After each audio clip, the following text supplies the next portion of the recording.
Howdy, folks. Welcome to the podCAST Iron. My name is Laura Mullen-Vermilia, and on this podcast, I interview members of the cast iron art community in order to inspire, educate, and spread ideas about iron casting and cast iron art. Our guest on today's show is Jeremy Colbert. Jeremy has had a very long and interesting relationship with learning the process of iron casting, as well as using it as a material in his artwork. And I'm so excited for you to learn all about his story through this interview. Jeremy, I'm glad that we were able to finally chat, and hearing your story was so very interesting. I know that listeners everywhere are going to find encouragement and inspiration from what you have shared. Thank you again for letting me pick your brain about your life and history with iron casting art, as well as the rest of your life history. The podCAST Iron Show is sponsored in part by individual sponsors on Patreon. And yes, that's about 20 of our friends and colleagues. So thank you to everyone who has joined as a Patreon member to help me afford the production costs of keeping this show going. I'd also like to thank the top supporters of our show, which are Crescent Creative, the Western Cast Iron Art Alliance, and Sloss Metal Arts. These fantastic organizations provide the main resources keeping my ability to produce these episodes afloat, so I'm just gonna take a few quick moments to introduce them to you. Crescent Creative is a digital design and fabrication studio located in Birmingham, Alabama. They utilize CNC router technology to produce foundry patterns, outdoor signage, furniture, and public art commissions. If you have questions, they have solutions. You can find them on Instagram at Crescent Creative. Check them out and give them a follow. They are always up to creating interesting and artistic custom designs for their customers, and I really love seeing their projects pop up on my Instagram feed. So thank you, Crescent Creative, so much for becoming a top sponsor, and your support really means so much to us. Another top supporter of the show is the Western Cast Iron Art Alliance. They are an organization that consists of iron casting artists in the western states of the U.S. Their organization's goals are to educate, demonstrate, and exhibit cast iron art in the western region of the U.S. And one of the ways that they accomplish this goal is by hosting a conference every 2 years. So start planning to come out west for their conference in the fall of 2024. This upcoming Western Conference will be at the tail end of October in San Diego, California. And folks, that's almost as west as it gets. And I just want to point out that you don't have to be from the Western states or live in the West to attend the Western Conference. So you should definitely make the trip. They'll love to have you. A big thank you to the Western Cast Iron Art Alliance and their board members for their support of this podcast. For more information about this fantastic organization, visit their website, which is wciaa.org. Another top supporter of the show is Sloss Metal Arts, which is a national center for iron casting and metal art. Based in Birmingham, Alabama, they host our national conference on contemporary cast iron art and practices every 2 years. To keep up to date on the national conference-related development of things, follow NCCCIAP on Instagram, but also follow Sloss Metal Arts on Instagram and TikTok, and that'll keep you up to date on all things Sloss-related and conference-related. Besides the national conference, Sloss Metal Arts also has a full year-round schedule, including cast iron bowl making events, and the foundry is available to be rented out if you want to bring your class there or hold an event with their artists. For more information about the Sloss Metal Arts program, visit their website, which is slossmetalarts.com. Thank you, Sloss Metal Arts. And one more thing before we get into the interview, I just want to mention an upcoming opportunity for the display of your large outdoor artwork. The city of O'Fallon, Missouri hosts a rotating sculpture series called The Shape of Community, and they have provided me with this exciting and informative video clip to show you, so let's watch it now. If you're an artist or know someone who is, become a part of O'Fallon, Missouri's The Shape of Community Rotating Sculpture Series. No matter what medium you choose to sculpt your masterpiece, you get to use the whole O'Fallon community as your canvas. The Shape of Community invites artists from across the U.S. to have their work installed in prominent outdoor areas of O'Fallon to allow the public to see and interact with their creations. Some have even become permanent installations at sites within the city. Visit o'fallon.mo.us/shapeacommunity for current examples and for more information on how to submit. So whether you weld it, cast it, or carve it, let the Shape a Community shine a light on your creation. It's time to cast your mold on a city's landscape.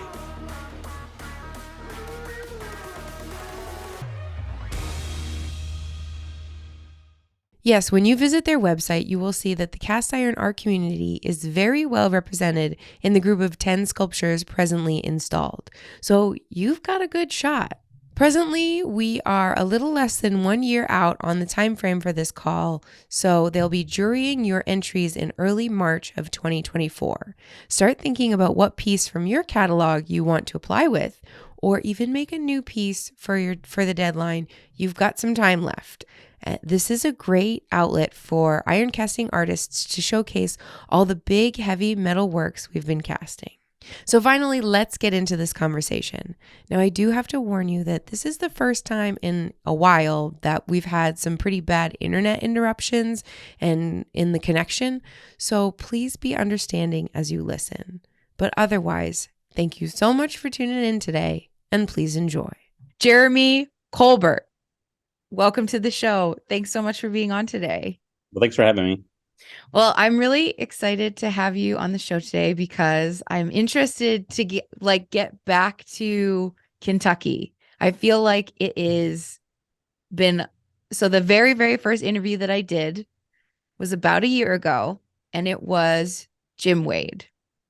And then I contacted you and was like, oh, I really want to interview.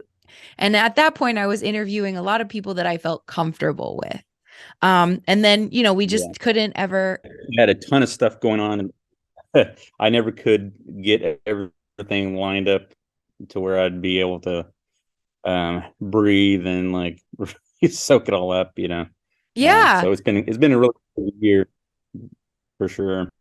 Well, but I think that it all worked out because now there's been some space between Jim's story and now your story. So I think the universe was looking out for all of us, and it's just the divine timing came through for us. And so we're doing it now. Yeah, here we are. Well, so let's start off with our very first question, which is, well, Jeremy, who the hell are you anyways? Well, I'm Jeremy Colbert. I'm a senior lecturer of art at the University of Kentucky in sculpture, ceramics, and foundations. I'm a sculptor. I am a technician, an artist. I'm Native American and Czechoslovakian, and I am originally from Southern Oklahoma. All kinds of things. Depends on who's asking. Could be an accountant. Could be a psychologist. Depends on who's asking. Well, let's go back to the early days of Oklahoma. And can you tell me a story or a couple of anecdotes about your childhood and maybe how you feel like you were influenced to become the person you are today? Well, I was born early, several months early, and born on Christmas Eve. I did not want to miss the party. Of course not. So came early. No, absolutely. I knew there's a bunch of buzz going around, so I wanted to be there for it. So I was born really early, and by being born early, I had poor vision, poor hearing, and poor sense of smell. And all of that kind of led to, really that led to me being an artist, honestly. Because when I was in school, like grade school, I couldn't see the chalkboard. I was not interested in anything really going on up there. So everything's really blurry, although I didn't know it at the time, but I just wasn't interested in what was going on the chalkboard. And so I would draw in color, and whatever's in front of me that I could actually see, then that was what, I was interested in. So that got me into a lot of trouble at school. But it also made me become the kind of like the class artist. And so throughout, grade school, I was just always known as the class artist. So I was always, doing all that kind of stuff. So it really literally became the role right off the bat. And then another thing, as a kid growing up, both of my grandfathers were extremely handy. And so I was always working with my grandfathers doing stuff all the time. One grandfather on my mother's side, he passed away when I was about 7. But I do remember, like, in his like workshop, having this really strange smell in there from time to time, from a grinder, like a bench grinder. Yeah. Now later on in life, I figured out what that smell was, and I was instantly brought back to it. But at the time, I didn't know what that was. My other grandfather, I had a lot more time with him. He was my Native American grandfather, and so I spent a lot of time with him and working on odd jobs, all kinds of things. So at the age of about 5, I was carrying shingles up to the roof, when they were shingling homes. And so my job was to carry all the shingles up, part of a bundle at a time. And then about 7 years old, I actually started to learn how to do roofing. And by 13, I could roof a house by myself. So always working, painting, doing all kinds of things with my grandfather, plumbing, you name it, always working, doing stuff.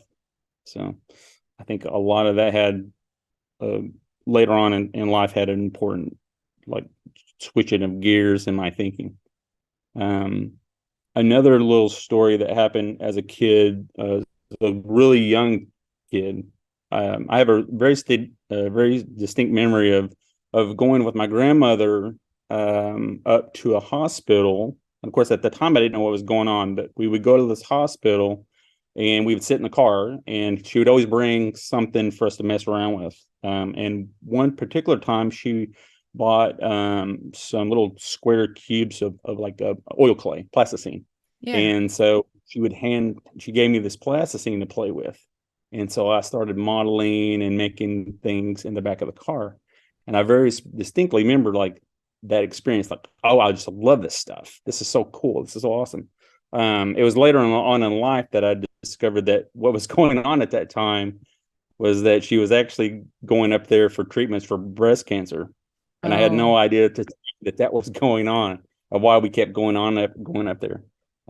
But those are like little memories that kind of stuck with me, of like using my hands, working, and just having a good work ethic, and modeling.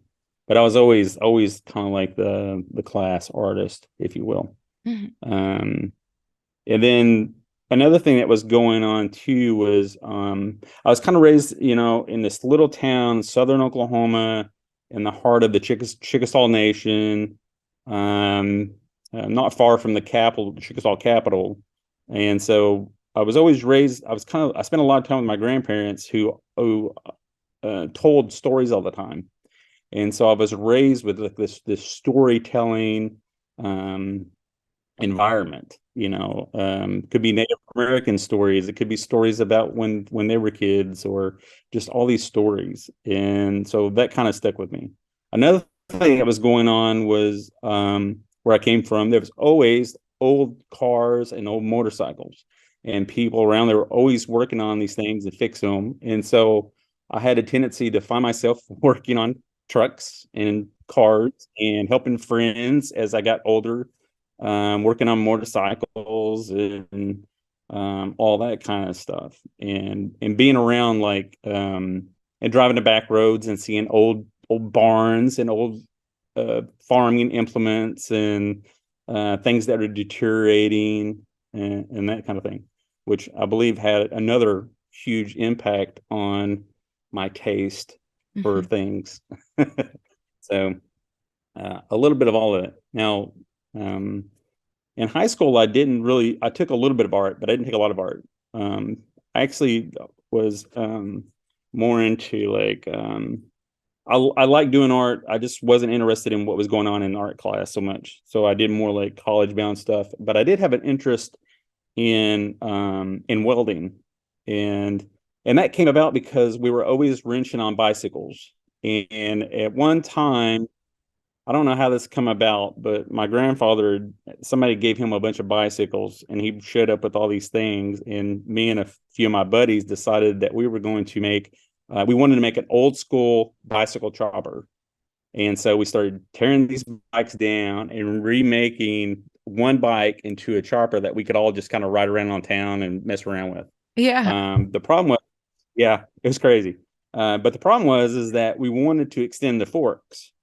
And so somebody made the comment, oh, well, let's take all this pipe and, this fork, and we'll go up here to the local welder and ask him if he will like weld this on for us. And so we took all the stuff up there and, oh yeah, no problem. He welds this thing up for us. And I very, that was a memory of like, oh, wow, this is so cool. You can attach things. And so that kind of stuck with me. And after that, I kept like, hey, I want to take welding classes. And my parents at the time were like, no, you're not doing that. You're going to college. You're not going to, you don't need to do that. Cause that was a VOTEC kind of thing. And so I never got to do that during those years, but always stuck in my mind, like, oh, and oddly enough, like being in Southern Oklahoma, I live like maybe six to 10 miles away from CM trailers and WW trailers, and CM, they don't make trailers anymore, but now what they make is flatbeds for flatbed trucks, and you see them all over the country. So a lot of people around that area were all welders, a lot of welders. Surprisingly, there's a lot of welders and a lot of electricians from where I'm from. So just being around a lot of people that did a lot of welding and stuff, I don't know, there's something about that kind of stuck with me. Like, I really want to learn how to do that one day. I was still doing art. I was still like doing a lot of drawing and some painting and stuff like that, but nothing 3D at that point yet, other than, wrenching on a carburetor or trying to make a truck run better or, stuff like that, but when I got to college, like I went to a little small school at first, like a community college, and went right into art. And hang on, I need to back up a little. Sure. In high school, there was something else that happened that that did become an important factor. In high school, I got conned into or convinced into taking a class that was like a speech class. Mm-hmm. And I had no idea what this class was. It was kind of like, well, what is this exactly? And it turned out to be like like doing skits and like more acting kind of things than it was anything. I didn't know what this was, but we ended up doing like little skits and like improvisational things and all these kind of like talking in front of people, which was totally not my thing. I really had a hard time in elementary school. I couldn't read very well because I couldn't see very well. I didn't know I needed glasses till I was in 4th grade, if that tells you anything. So like, I was a little bit behind everyone else for a long time, and it took several years once I had glasses to catch up. But speaking in front of class, or I'm going to read in front of class, that to me was like, oh God, please don't make me read in front of class. But when I did this high school class, I was having to get in front of people and talk and do these skits and things, which later on that came back up again once I got into community college. Because in community college, I was doing art. I went right into art. And then the art teacher there had a good friend that taught theater and convinced me that, oh, this would be a good elective for you to take theater. And I'm like, man, I don't really have any interest in theater at all, but I will take this class because you told me to. And so I started taking theater classes, which I kind of liked. I liked the idea of developing and becoming someone else. I thought that was really interesting. And then on one of those classes, we did an improvisational class. And that one I absolutely loved because it could go anywhere. And it was back and forth thing that was going on. And I'm responding to you. And then, and I found myself while doing that class during some improvisational things, I found myself in a couple of times into some like really dark areas, like mentally. and like, oh wow, this sort of like these repressed things that were going on that was coming out. I was like, wow, what is this? And so and then it got to a point where that teacher started saying, hey, you might want to consider like changing majors and start doing theater instead of art. And I was like, I couldn't do that because my heart was written art, So I after that I kind of like quit taking those classes and just focused on art and kind of like just focused on that. But later on, that would become a whole nother thing, and we'll get to that soon. Okay. But yeah, so in that community college, a couple things happened. The one major thing that happened was on my very first semester of college. I had a 9 o'clock class or a really early class, maybe at 8 o'clock. I can't remember now. It was a really early class, and I was actually an 8 o'clock. And I was coming in and one morning, and I had a head-on collision with a drunk driver, and hit head on and totaled my truck out. It broke my jaw. I had 7 dislocated discs, and kind of really messed me up. And so, and the reason I bring this up is because I had a really hard start with higher education because I ended up failing out on all those classes, and then having to come back and like slowly creep my GPA back up over a course of a long time. But later on, those back injuries too would like resurface. I guess that's why I bring it up. So when I was taking all these art classes, at the end of that stint there, I actually had a ceramic class for like the first time. I never messed with clay before then. I was good at drawing. I was good at painting. I liked all that stuff pretty good, but the clay thing I thought was really interesting because now I could like, like morph this material into something symbolic, and that to me was like kind of interesting. And then when we got into the glazing stuff, and so like the chemistry of it I thought was really interesting. And also at that point I really wasn't getting to the firing part just yet, but I was very interested in the chemistry, how those things worked, and just like bodies and all that kind of stuff. So I thought that was pretty interesting. So then from there, I didn't graduate there. I had like 6 hours, and I didn't want to do like a whole nother like semester there. And so in the fall, I decided that, or in the summertime, I decided I'm not going to stay here. I'm going to go ahead and jump to Southeastern Oklahoma State and go ahead and finish up there because I'm not really worried about the associate thing. I was just going to school. And so when I got there, the person that was fixing my schedule was looking at my stuff and, what are you interested in? And I had no idea, just art in general. And so then they put me in a sculpture class. Right? I'm like, okay, what is this? Had no idea. Even though I've seen it in like history books and we had talked about it, it still made no sense to me. Like, oh, well, what is this class?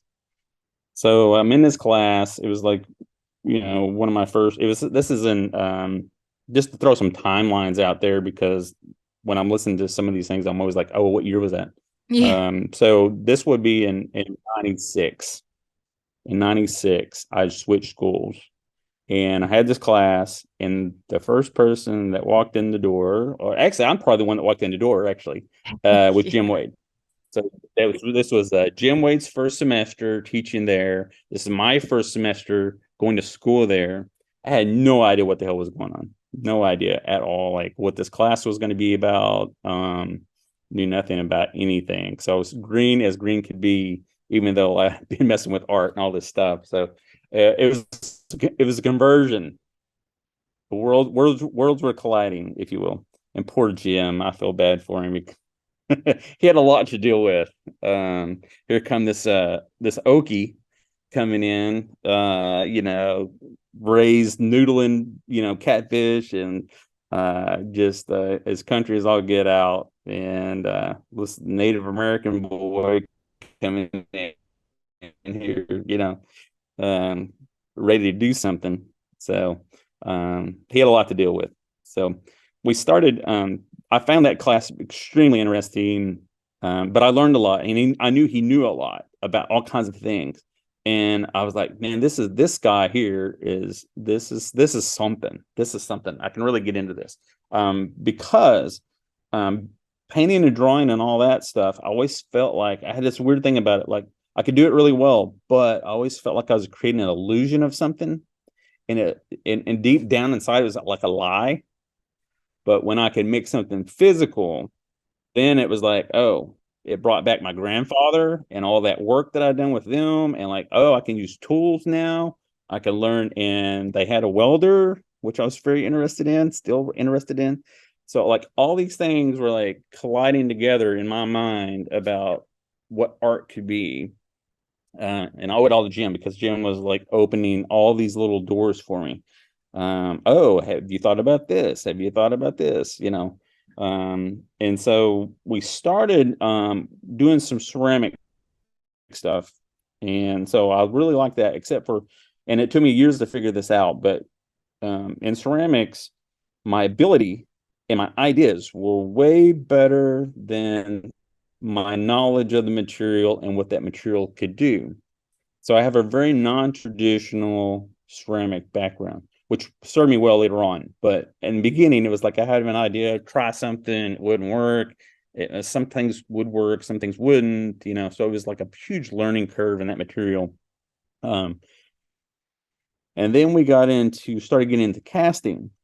And this is probably about 97, when I believe we started like, hey, I want to learn how to weld. Can you show me how to do some welding?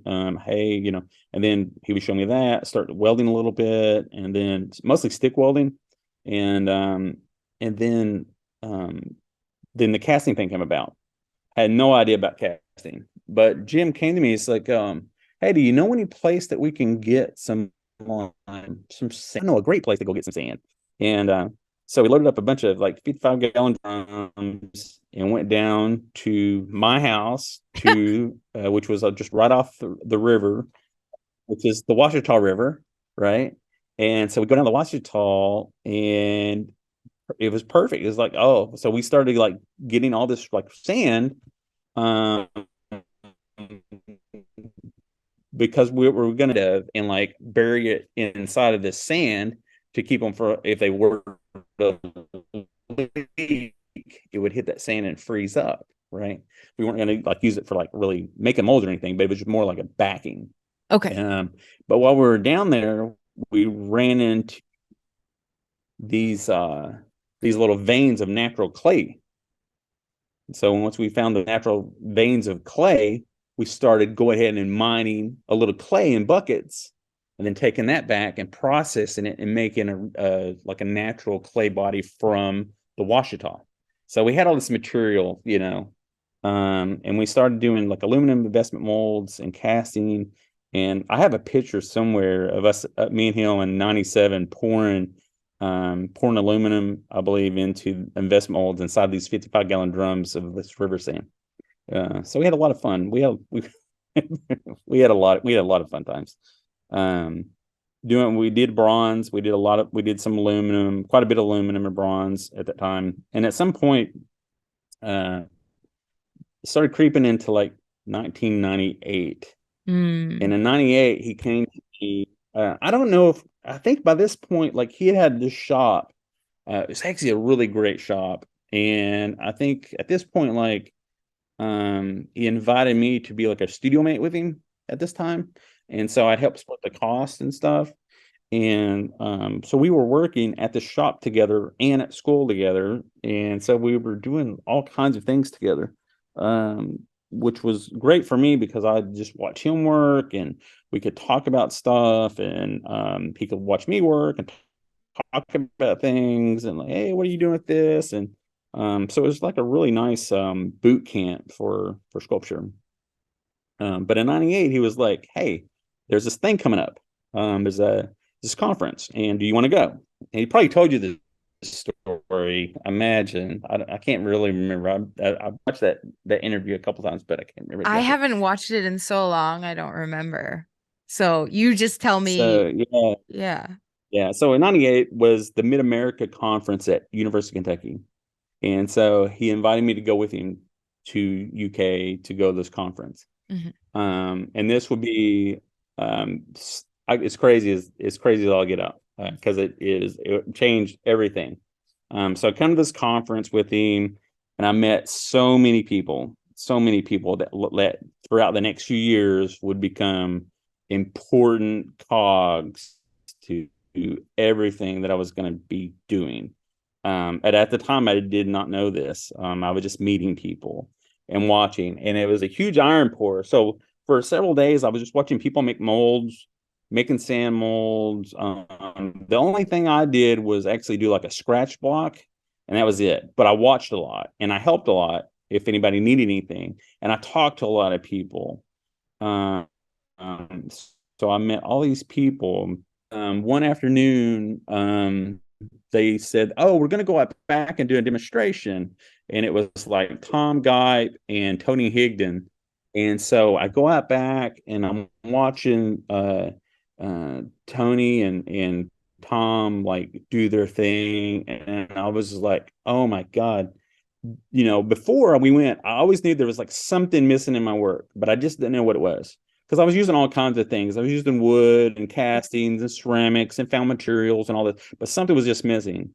And then at the conference, watching this demonstration, I was like, "Oh man, this is what I'm missing. This is exactly what I need in my work is forging and iron casting." Which at the point we hadn't got to the iron pour yet. Okay. I knew they were making molds, but I didn't know what this was about. Okay, can you tell me about the demonstration, even just quickly? Because I don't know what they were demonstrating. Yeah, really, real quick. They were just doing blacksmithing techniques.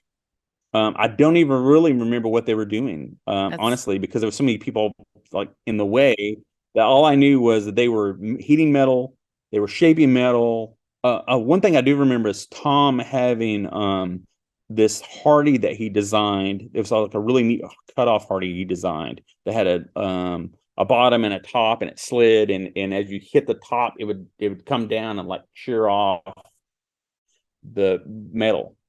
So that I do remember, like this device that he had made. But anyway, I was just totally enamored by the forging thing.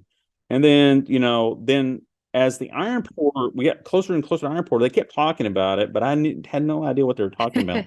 And if I could go through the names of the people I met, but it's a long ass list, a long list, but anyway, the iron pour goes down, and ever so often people like post pictures of that pour. And there's one picture of me in the background with a camera.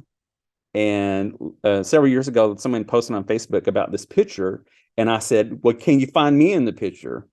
And no, they couldn't find me. I was like, I'm the guy in the back with the camera. So '98 was the first iron pour that I got to watch, and I have all these photographs of that whole thing. Watching the performance with Matt Toole and Andrew Marsh doing their thing, and like Jack Ron, and just like just so many people, Rick Batten, and just all these people. Jeannie and Lance, and just like it just goes on and on and on.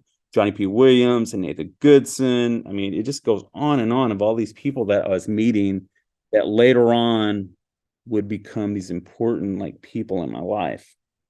So we go back to Oklahoma. I enjoyed the conference immensely.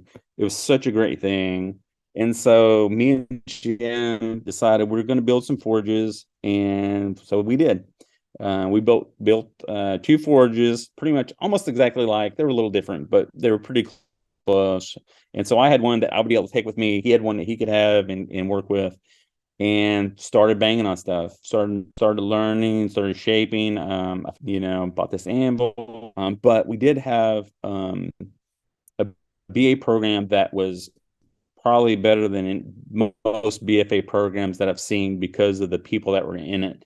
We had just such a really core group of students that were all like, we were all like, not just like friendly and competitive, but we were all really, really close.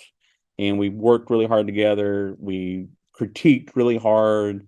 And that was another part about it, was like I worked through school the whole time, and I would get like really kind of jealous when I was at work, because I knew, like, oh, well, they'll be in the shop working. So it was a good friendly thing, and we all worked really good together and pulled off some crazy stuff as a being from like just small Oklahoma. But so those were the things that were like crazy, things that were going on. And of course, me and Jim, I graduated in my undergrad in '99, and I finished up in like the December of '99.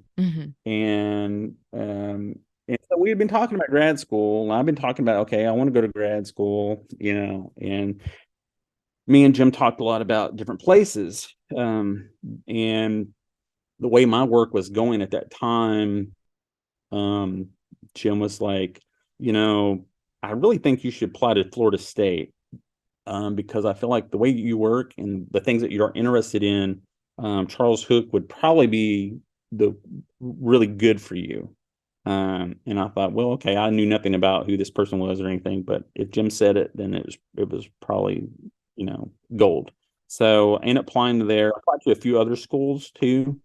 But I was kind of set on Florida State, just due to that conversation.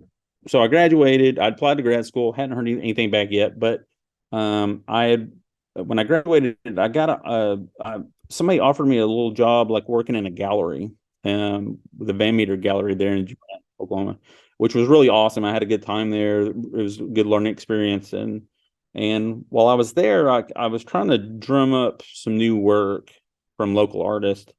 And I remembered having a friend in high school that was a couple years older than me, that I remembered that his father was a sculptor. And I didn't know what his work looked like or anything, but I just kind of remembered, oh yeah, I should try to call. I don't know why I thought this was a good idea, but I thought, let me call this person up and see if they would be interested in showing this gallery, right? Really naive. So I called them up and said, hey, told them who I was, and told them I went to school with their son, and I was a few years behind him, and I'm a sculptor, and I'm working in this gallery. Will you be interested in showing in it? And they were like, no, we really don't do that kind of stuff, but we're really, we do stuff more out west and all this stuff. But I was like, well, I appreciate your time, and sorry if I bothered you, but if you do change your mind, feel free to call me back. Well, hung up with them. 10 minutes later, I get a call back, and it turned out it was them. And it was Jim Dotson had called and said, hey, listen, I was talking with Judy, who's also a sculptor, and would you be interested in a job? And I was like, maybe. And they said, well, can you come over and interview with us? And I was thinking, okay, yeah, I could do that, sure. And so the next day, I literally went over to their house and met them, and they were like Southwest artists, and they did bronze work. And they made these like life-size bronze pieces and all these small bronze pieces and stuff.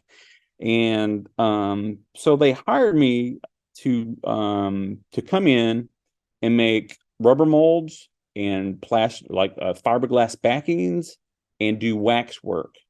And I spent like 10-hour days for like the next several months just making the most craziest rubber molds and all these backings, and like huge. I mean, one of the largest molds that I did was I think it was a 68 mold sculpture.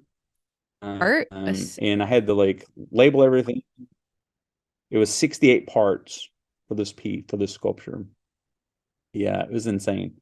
But the cool thing is that they were teaching me these like advanced rubber mold techniques that they had learned in like Loveland, Colorado. And so I was getting a $1 million education for really. And it was just really great. I learned a lot there in just a short amount of time. I think I worked for them for maybe 5 or 6 months before And while that was going on, I had already got my letter from Florida State saying, come to grad school. Yeah. So I was getting an education while I was getting, I know a lot, right? Sorry. I'm a Yeah. storyteller. Once I get going. No, it's been great so Um, far. so let me get it done. So Yeah. I'm getting ready to head to Florida State. Okay. And there is like the internet is tough. I don't know if you're getting it, but I think that it's going to be fine. I think we Catching should just keep going. But if you notice it. that Okay. I'm really quiet, it's okay because Yeah. I feel like if I react to something and say it, you're already in your next sentence before you hear it. Yeah. And then you'll react to what Okay. I say, which is fine. But Yeah. in the edit, it won't mesh together as well as if I'm just smiling and nodding. So I'm Okay. Well, here. do you have any, is there anything you want to ask about all that before we go on? No, I mean, I think that it was really how lucky was that you got an advanced mold making like education before going to grad school. I mean, Yeah. it's like that you're right in that really was kind of a shot in the dark for you to try and get them to be in the gallery and then them being like, "Oh, well, maybe we should give him a job." And then like um Yeah. that's the universe lining things up for you, you know? So anyways, Yeah. Absolutely. so Yeah. you're It keeps on like that.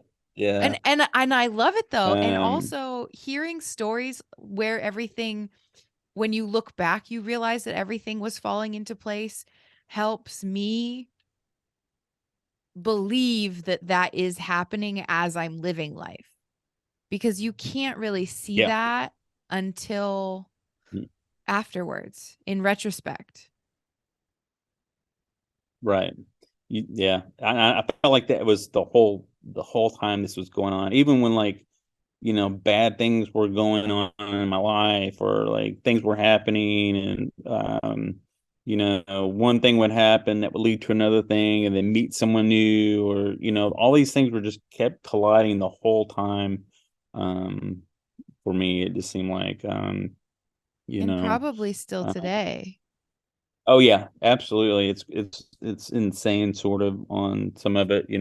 Um, uh, but like I knew Florida State was coming, and I was a little nervous about that. Uh-huh.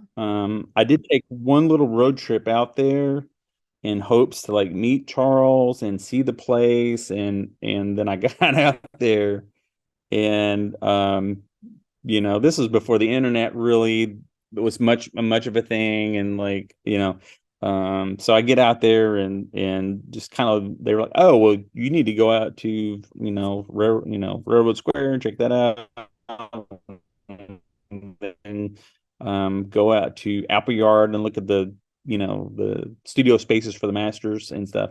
But I didn't meet Charles. I didn't really meet anyone at that time. I just kind of went and looked around, like, okay, this is gonna be kind of cool. I like the city. It was pretty neat. So I was like, this is gonna be a good thing. Okay. So I load up everything. I load up what I could carry, which wasn't a whole lot at that time, but it was still enough as a undergraduate getting ready to leave. But loaded up and just so much stuff, and my girlfriend at the time, Karen, which is now my wife, was willing to trek out there with me and take a risk. And so we loaded up everything and hauled ass out there. If it wasn't for her, she always says I'd be living in a van down by the river, which was pretty accurate, I believe. So get to Florida State, and a couple things happened there that was like just kind of crazy. One, I met Charles, I met Deborah, and the two of those would become so important to me in like those next few years. But there's some other people there that was also important to you. Bob Boats, who was a ceramic professor there. I knew nothing about him when I got there, but he became an important for me. Roche, he was a professor there who was he actually was just this crazy madman. And so they would, I don't know, there's just like all these professors that I didn't know about that were all like part of something bigger. And and then the other like thing that happened too. Now listen, this is in 2000. I had only been to one iron pour and I only made a scratch block. Okay. So I haven't really quite started iron pour really myself yet, but it was on my mind for those 2 years waiting to get to what that was about. And so in the meantime, it was forging and bronze and aluminum casting and still like all this other stuff. But this was in the background, waiting to happen.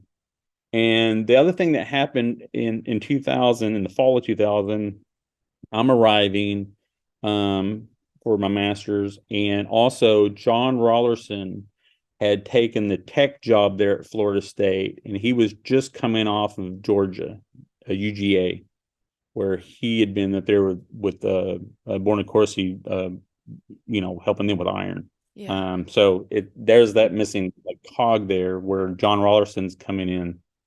And so me and him were, and another person that was important at that moment too, was another grad student that came in my class named Jason Feltrope, who I had met in '98 at the Mid America Conference. Yeah. And so it was kind of crazy because he was a student of Jeff Adams, who was an undergraduate. I think he did his undergraduate degree at UK. So there was all these like UK connections in a way. So all these important people, like we were all coming together again at this one time. Now, John became really important too, because not only was I learning some of the iron pour and blacksmithing and fabrication stuff from Hook, in addition to what I was already learning, I was learning a lot of ceramic stuff from Bob Boats, because I still did a lot of ceramics. The whole time I was doing work, I was always doing ceramics too. And so, and then John, me and him were just talking theory all the time. And I was learning, like learning iron from him as well. And we only did, at that time, we were only doing like one pour a semester, I think. And so we were getting closer to that timeline when that was going to happen, which was always usually close to Halloween. Whatever that Saturday was closest to Halloween was going to be the pour. And so we were getting ready. All these things were kind of going on. I had no idea what was happening, really. I knew enough to be dangerous, but so we're kind of gearing up for the workshop, the sand mold workshop, and I haven't made a resin bond sand mold yet, right? And I don't know that they knew that, and I don't know how much that was communicated, but not that in my mind that I shouldn't mention that I don't know anything about this. I don't think it was like that at all. I just think it was just it just wasn't on my radar to like, because I didn't know what I was getting into, Yeah. And I'm always willing to take on a challenge and learn something new. That's what I'm all about anyway. But as the mold workshop starts happening, I'm starting to realize that, oh shoot, I am kind of running the workshop. And so all these alumni were coming in. Anne Marie Tankersley was coming in. She was a FSU alumni, and like another person that was really important was Mike Honeywell, who was an alumni, had come in. And so actually it was Honeywell and Anne Marie that kind of like watching them like really kind of taught me like sand molds a little bit. Also watching Hook work too. But it was this weird thing. Oh, Chris Hampton. There was a bunch of people that were just really important to that sand mold experience and understanding. And then when it came to, as we're doing the workshop and then we're getting close to the banding, I had never seen a bander in my life. I had no idea what the hell a bander was. And so, Mike Honeywell was like, hey, we need to band some molds. I'm like, okay, how'd we do that? you know. And so my cutting will like actually show me how to do the banding and all that stuff. And so I don't know, it was just a crazy experience. The whole like first iron pour for me was just nuts because I knew nothing. I really didn't know anything. But I was soaking up so much so fast, that I actually got really good at sand molds, and I got really good at like the intricacies of like iron pour pretty fast because I took on to it really fast. But like I said, I had a lot of really good like mentors that were like colliding together for this. Another thing that kind of happened there in that very first year at Florida State was, so we had that iron pour, and I don't remember if this happened before that iron pour or after this iron pour, because there's a couple of years there where a lot of things happened so much at one time that I don't know. But I kind of feel like there was something that came up probably before that iron pour, which was someone mentioned, oh, we're going to go to Tannehill and pour iron at Tannehill. And I was like, what the hell is Tannehill? And they're like, Yeah. oh, you're going, you're going. It's not a question, you're going. And I'm like, oh, okay. So I got my stuff together, and like we went to Tannehill. It might have been the next year because I remember kind of making molds. So I'm pretty sure maybe it was after that first one. But anyway, we go to Tannehill, and Tannehill, I don't know if you know what that is, but Tannehill is outside of Birmingham a little ways. It's an old Civil War, like stone furnace, historical landmark. But that's where Alabama Art Casting was like their main location where they did all their workshops and stuff. And so we get up there, and I meet Rick Batten, I meet Johnny P. Williams again, and I meet Nathan Goodson again. So I get there, and I like, oh, these people I already met like a couple years ago. This is what this is. So we started going up to Tannehill quite a bit. Anytime Alabama Art Casting had some like gig, they would holler at us. And one of the gigs that they hollered about, say, hey, y'all come up here and help us pour, was the Banna blacksmithing conference, which was really interesting for me because I was interested in blacksmithing and I was interested in iron casting.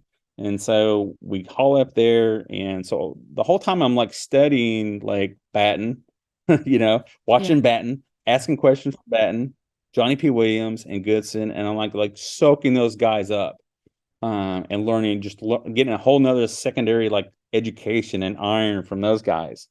And so another person at Florida State too that was an important cog was Jackie Bollinger, who was another like alumni, and she was also teaching there too. So she also too was teaching me a lot of things about iron. So I was just getting this like iron boot camp from all these people and just soaking all that stuff up and really learning things from just various sources. Everybody did something different. Everybody had their own things going on, and I was so interested in theory and all that anyway. So just soaking up so much different stuff. And by doing so, we were having a lot of iron pour. We did a lot of traveling at Florida State. Later on it gets kind of insane, but we just did a lot of traveling and doing different gigs and scratch block gigs and stuff, and so every time I'm just learning more and more. Now I'm also in ceramics too. So I'm at some point in my second year, because it was a 2-year program at the time, I'm starting to teach my own classes. And during that, actually, so I'm already starting to develop my students too that were coming into the fold. And then another thing that kind of happened at the same time was right after we had our pour, the next thing I started hearing about was slosh. Oh, we're going to slosh. Yeah, get ready. We're going to slosh. Get ready. Get ready. I'm like, slosh. Okay. Well, then the first time I heard something crazy like Tannehill, I was like, well, it was damn interesting, and I learned a lot. So I didn't had no idea what the hell they're talking about. Slosh, slosh, slosh. I was like, oh, what is this about? So they were preparing for slosh. I had no idea what this was, but Charles was scheduled to run a furnace, and so we're running a furnace. Okay, cool. So we finally, Sloss is coming around. This is in 01, my very first Sloss. And we get there, and a couple of people, the first people I kind of meet there was actually like Eric Johnson and Alan Peterson and Julie Ward, and eventually I met Joe McCurry, but I don't think I met him I don't remember. There was just so many people that I met, um, but that first conference was just kind of nuts. It was just like soaking up as much things that were going on and like bouncing around and meeting people and so it was kind of a big blur, that first one. Oh yeah. I think it is for maybe everyone. Yeah, for real. I think I met Matt and Biz at that one. I mean, the list really just goes on and on and on. But we ran with Florida State there and had a good time and just was just in awe of the whole thing. And then I haven't missed one since. I've been to every one since then, and most of the time, a majority of them, I've either ran a furnace, brought a furnace, or something. Except for when I was doing the steering committee work, that was the only time that I didn't bring a furnace. But so it was kind of crazy. Yeah. But meeting a ton of people and just soaking up, and I'm like a sponge anyway, so I'm always learning from watching all this stuff and doing different things but the ceramic background started coming into factor. They, at Florida State, they would holler at me and be like, "Hey, can you make some refractory for us?" I'm like, "Sure. How do we do that?" And so we would started making refractories and starting to understand refractories and starting to understand, like diving into books. I was diving into Amen and whatever foundry books I could get a hold of, and at the same time I was diving into any blacksmithing books I could get my hands on at the time, and also still diving into ceramics. So I had this like crazy hybridization of knowledge going on between all the areas. And I kept finding that for me, like there was always an answer to a question in one of the other areas. Oh, well, this is something they use in blacksmithing. Oh, this is what this is in ceramics. And so I started like studying refractories and building refractories and making different tweaks on things and making up my own little recipes to try on different parts and pieces. And so that was something that became very useful. In my second year, Scott Marini came in, and Scott Marini came in as a first year. I'm in my second year, and by this point, the Florida State crew was insane. We had Cash Reimer, Shannon Bunner, Tony Gincola and George McDaniel, and Charlie Scott Smith later on, Melissa Hunt, Jennifer Rubin, who became Jennifer Rubin Adam Gary's wife, and Steve Torres, and like Will Vanderson, Vanderson. We just had like this developing Vicky Armanez and stuff. So it's just like this combination of my students, Hook students, and like we were just building, and then in 02, I graduated in 02 with a double master in sculpture and ceramics. And I started teaching at Florida State from that point on as an adjunct. And we were continuously like building things. And during that time, Alabama Art Casting hollered again, saying that they were going to do a gig at Magic City in Birmingham. And so they asked us to come up, and a few of us to come up, and it was a paying gig, and so it sounded like a good deal, kind of fun thing to do. And so we decided to go do that. And at that pour, I met this guy who turned out to be pretty awesome, Ira Hill. And so me and Ira, our crew, hung out for like several days and did this gig at Magic City. We call it the pour, the not a drop spilt pour, because we were not allowed to drop any metal on the lawn. And So something happened at those pours. We poured several days in a row. I think we did 2 or 3 days in a row. We did over 120 to 140 scratch blocks a day, and we Wow. didn't spill a drop of metal.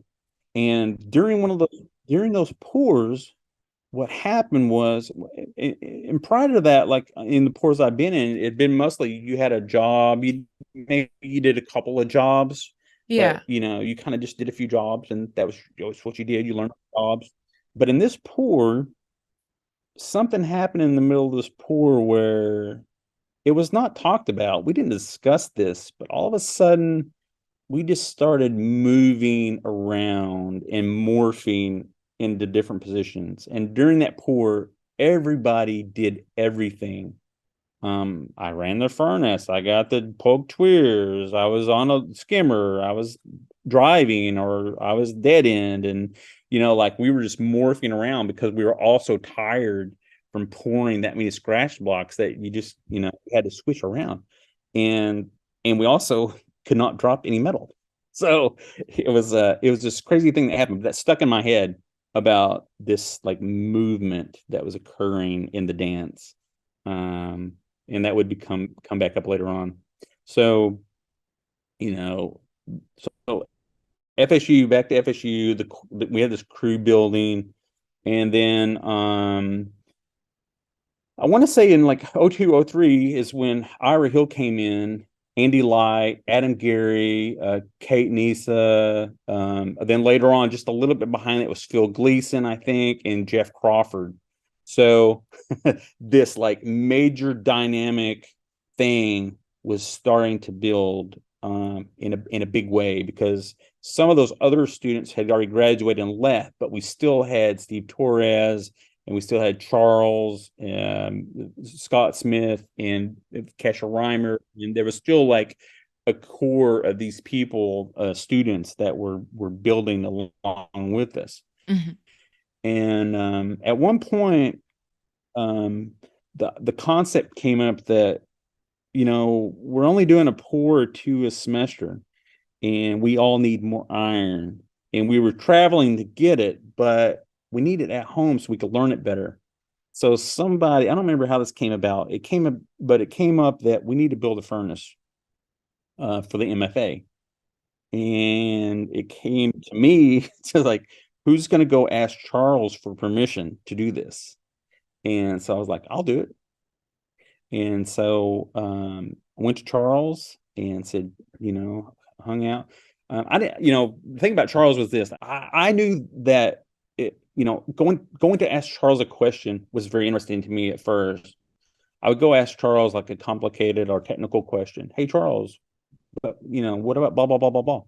And he would kind of look at me, and then he would kind of walk away. Like, okay, did I offend him? What, what? What's that about? And then he'd come back in about 5 or 10 minutes and just dump this gold on me. And I knew that, like, after a while, after experiencing it, I was like, oh, or he'd be like, come here. He wasn't much of a talker, but when he said anything, it didn't matter what it was. If Charles was speaking, it was either profoundly genius or profoundly funny.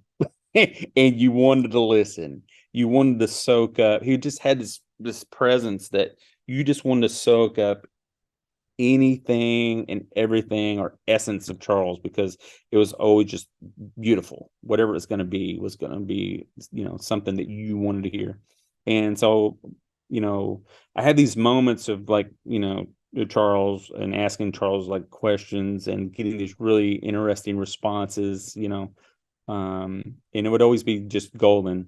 I remember, and anytime he ever asked me to come over, it didn't matter what I had going on, I would drop anything and everything to go hang out with Charles.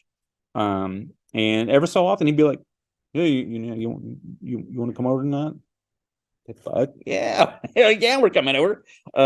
Sure, what can I bring? Bring beer. So going over to his house and just hanging out with Charles, and I never knew exactly when he would ask me to come over, like what it was about. But after a couple of times of going over, I realized, it's kind of like meet and greet and kind of hang out and get to know me better, and or someone was coming to town. So he invited me over one time, and alumni was coming to town. And I get over there, and it was Phil Husselman had come in. And I'm like, oh, okay, cool, great. Nice to meet you, Phil, you know, and I'm sure you know who that is. But I Runs don't. Tell me. I Phil don't. runs Inferno Foundry. Yeah, he owns Inferno Inferno Foundry in in Inferno, I don't, but I don't Georgia. know. Oh, in Oh, Athens, okay. in Atlanta, in Atlanta. No, don't Oh, know. I Okay. never met Well, anyway, him. he's a one No, of Charles. alum. Oh, Yeah. now that's the guy you want to talk to. Yeah, Okay. yeah, We'll yeah. He put is a him. Florida State alum. Uh, yeah, um, you know, he's owned Inferno forever. I Hmm. mean, a ton of people have went and worked for him.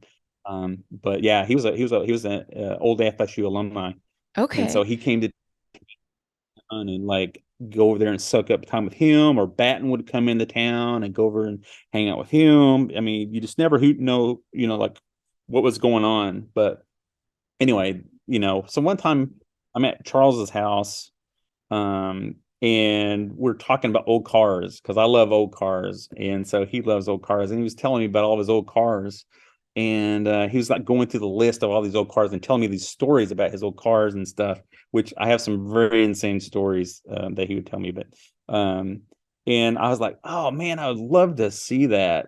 And he goes, you want to go see it? I got them all out back. He had every car out back. And I was like, are you kidding me? He's like, no, we get a flashlight. And we got a flashlight and we go out in his backyard. And seriously, he had every one of these cars out there. Gorgeous, just amazing, amazing stuff. Oh my God. So it's such that kind of thing. You just never knew like what kind of gold was going to be with Charles. But Charles just had a really interesting way in dealing with iron. He made a bunch of really awesome kind of furnaces, and that was another thing about going to his house, is like looking at old furnaces and like talking concept and theory with him on those kind of things. Hmm.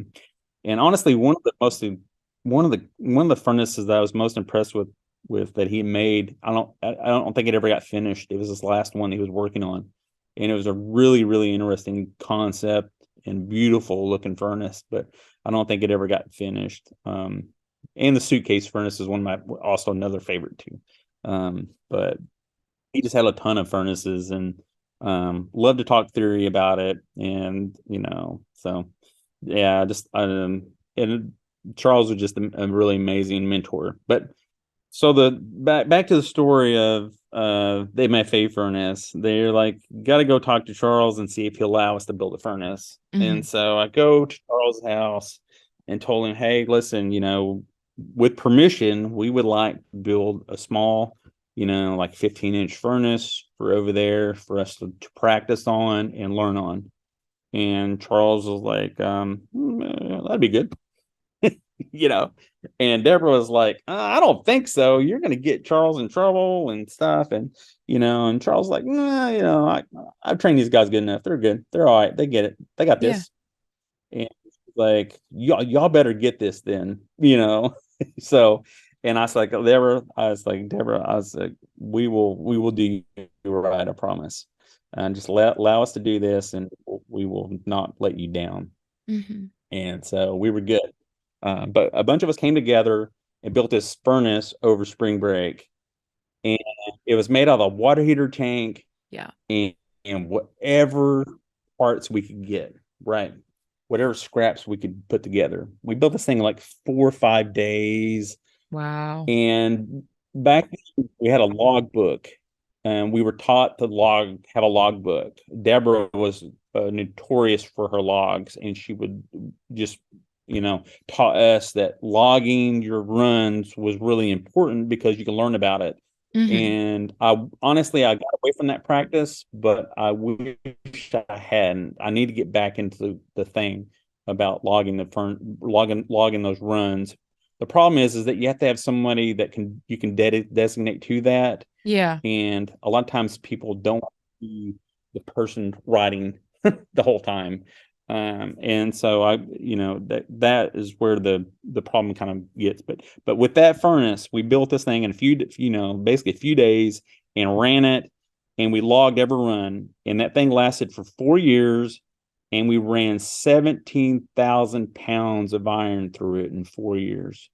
it basically melted itself in half pretty much. It just deteriorated from all the runs. It had, by the time it's said and done, it had like 3 or 4 faces on it, and it was a good learning tool. It made really, really good metal, but it was a really good learning tool for us.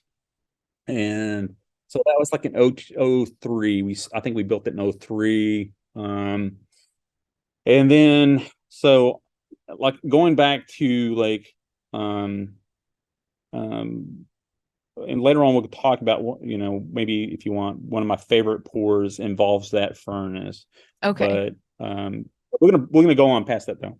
Okay. So all of them are coming in, and we have this crew, and so they're running with us on the MFA furnace. We're also running off of Charles's Deuce. So we're running Deuce a little bit. We're running this other furnace a lot, and so iron is starting to happen quite a bit, and we're all still traveling for iron too. So we're getting a lot of iron going on. And also, another thing is that John Rollerson also had an amazing furnace, which we would run often as well. So there was also this other furnace out there that was like I think it was a 15 or 16-inch ID or something like that. It might have been even 18. I can't remember. It was an octagonal shape, and it made a lot of metal. It was really, really fast. So, spent a lot of time with John Rollerson and learning about his furnace and running together. I mean, we were brothers. We had a shop together for a long time, me and Rollerson, me and him and Sarah. Where did he go What's that? where did he go to undergrad? Because he went to grad Oh, school at UGA. yeah, but it came from Florida State. Florida So State. him and Lance Vickery Okay. and Mike Honeywell were all in undergrad kind of together, I believe, at FSU. So it was just like this. So he was home basically. So it was really interesting time to be like in the middle of things and learning.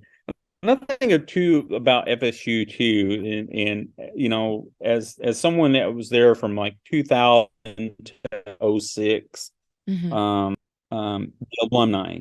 It was all about the alumni. The alumni were so important because they would come in, and you get to spend time with them and like hear the stories and just soak up all this like prehistory of their iron pours and what they did and all these things they did with Charles, and just all this stuff that was going on, and like who was what time of year. And another person that was Scott Overlink, came from Florida State. He did his master's at UK and was someone that kind of like brought iron to UK a little bit because he had been running with Charles, and he kind of get up here and spark the interest of it. And so there's like a lot of different things going on, and I might have some of this kind of a little bit skewed, but this is the kind of the history that I've gathered from it. Yeah. But anyway, there's a lot of mixing between UK and Florida State and UGA and a bunch of programs. There's like this thing that was happening there, this brotherhood, that thing that was going on.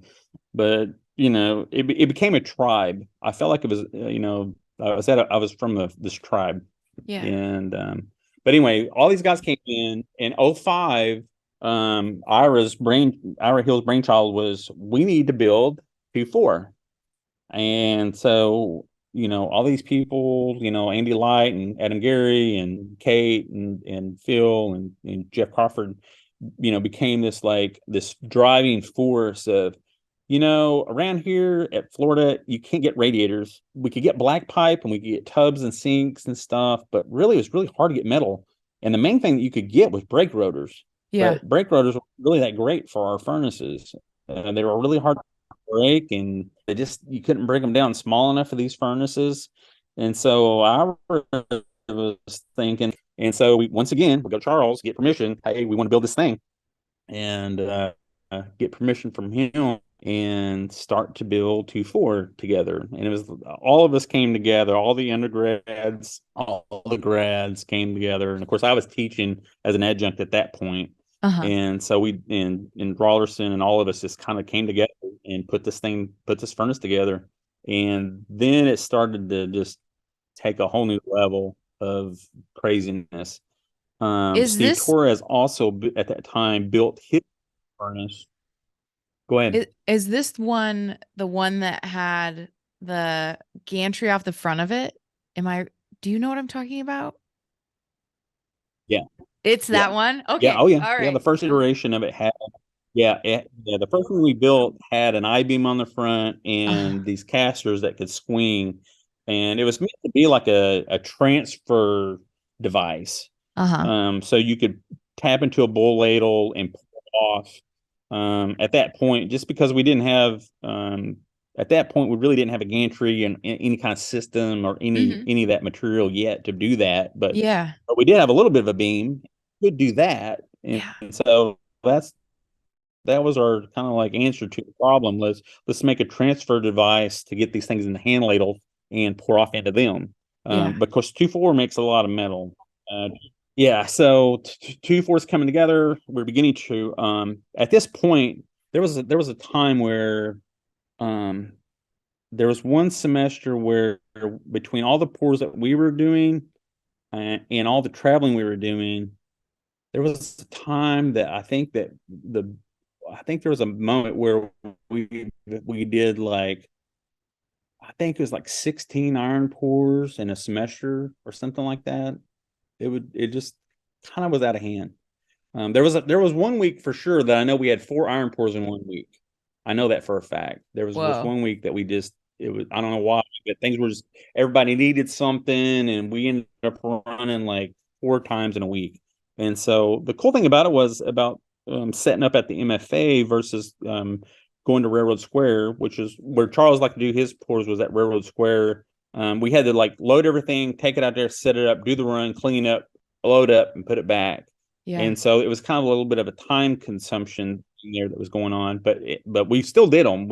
I mean, we always loved doing a hook pour, and but at the MFA we could kind of set it up to where everything was just there, and it wasn't about setup anymore. There, it was more about learning and training and teaching ourselves more about the process, and so it was just this like it was just nuts. It really was, in a good way, and it's such the best way because what happened is when you first get into this stuff, you kind of get addicted to the process, right? Yeah.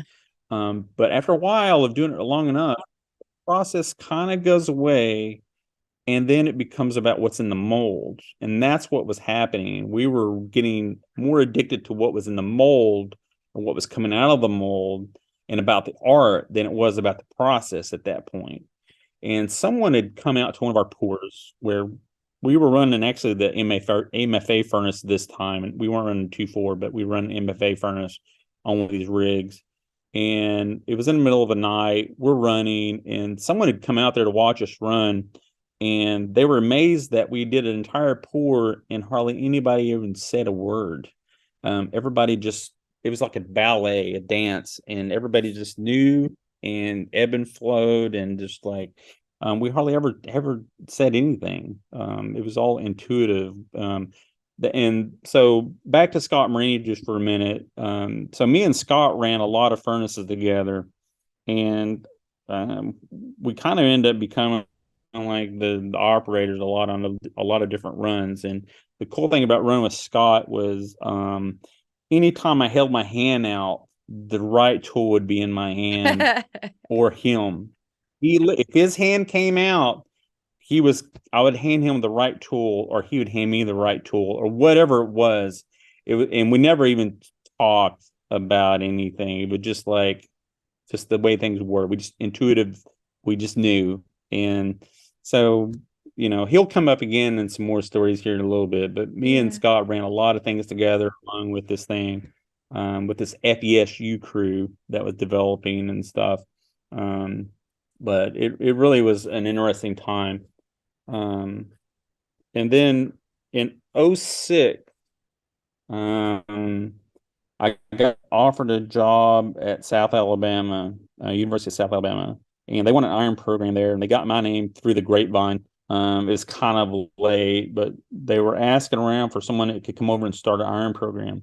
What town or city is this in? In Mobile. Oh, okay. All right. Mm-hmm. And so I went over there, did an interview, and kind of went over and built an iron program. Had a lot of really good students there. they really flocked to iron. They loved it. It was great. Mm-hmm. In '07, when I got there, I actually had in '06, I took the MFA furnace with me, Mm-hmm. what was left of it, and we actually started the iron program with the MFA furnace. And then soon after, I realized that, this thing is on its last leg, and it needs left of it. And so I decided that, well, it's time to build a new furnace, one that's going to last a little bit longer. Mm-hmm. And so in that time, I built a furnace there and applied and was going to run it in '07 at the Southern Iron Conference. I think it's still called the Southern at that point, but I think might it not have been. I was. can't remember. I think it was still Yeah. the Southern Iron Conference.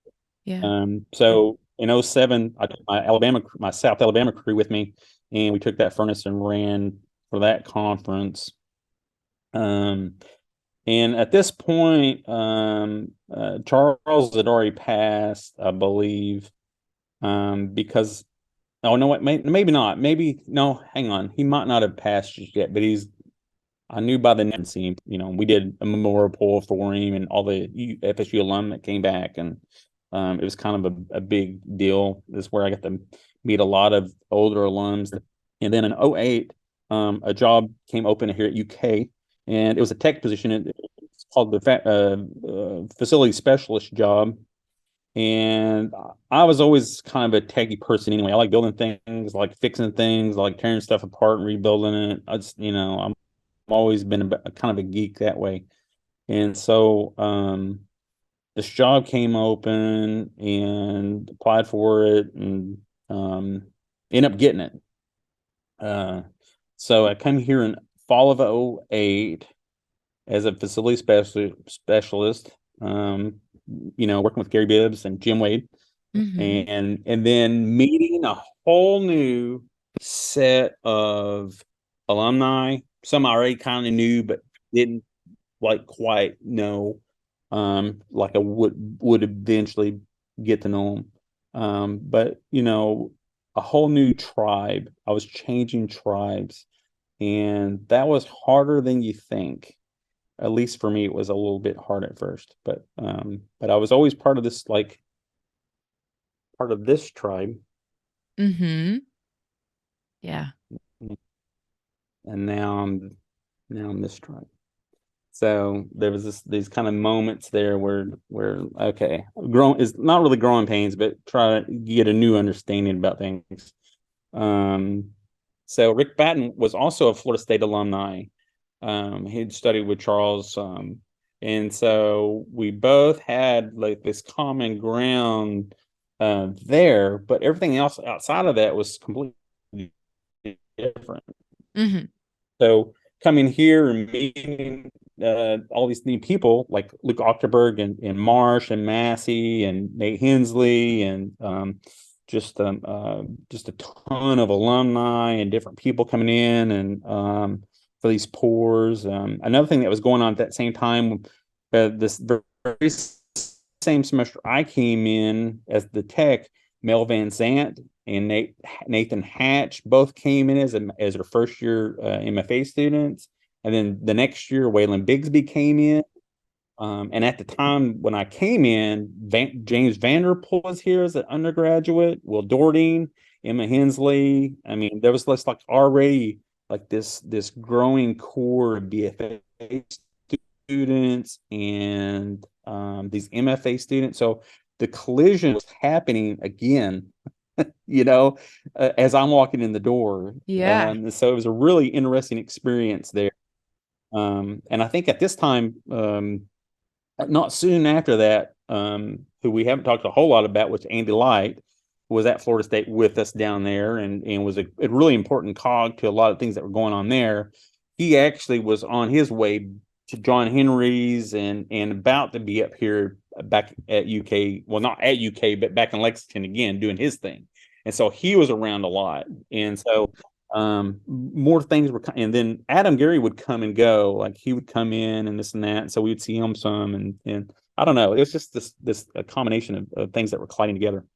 But the change in the tribes, now me and Jim are now back together again Yeah. after years and years of being apart, and sort of just picking up right where we left off in a way. But now we're starting to combine our theories, and not really combine them, but we were, you know, problem solving things together and coming in from different points of view. Like, one thing about Wade, or Mr. Wade, and when he makes a mold, it's going to be done right. I come in too with this like a little bit of more improvisational feel of things. And I told you I did improv. Yeah. Remember? Yeah. In well, at Florida State, that also too started to become a factor in my work. I actually started a whole thing where I do improvisational sculptures when I needed like a release from narrative work or whatever I was doing. It was kind of like a blow off, Uh-huh. And then what I would do is I set up these scenarios where I'm going to make artwork, but I'm going to build something, but I can only use something 20 feet from my welding table, and what Yeah. would come out of that, that way of setting up these scenarios of improvisation. And that started to trickle into my mold making, where improvisational things, I would treat things a little differently than the methodical, step by step by step by step kind of thing. Another thing that was going on here is at UK when I first got here, and we did this for a long time, and we're going to get back to it, but we're not quite there yet. But was they always had the annual iron pour in the fall, and it just so happened to be really close to the same time that we had ours at Florida State. So that closest to Halloween kind of Saturday was always going to be the big deal. And one of my biggest tasks was always doing all the stuff for that.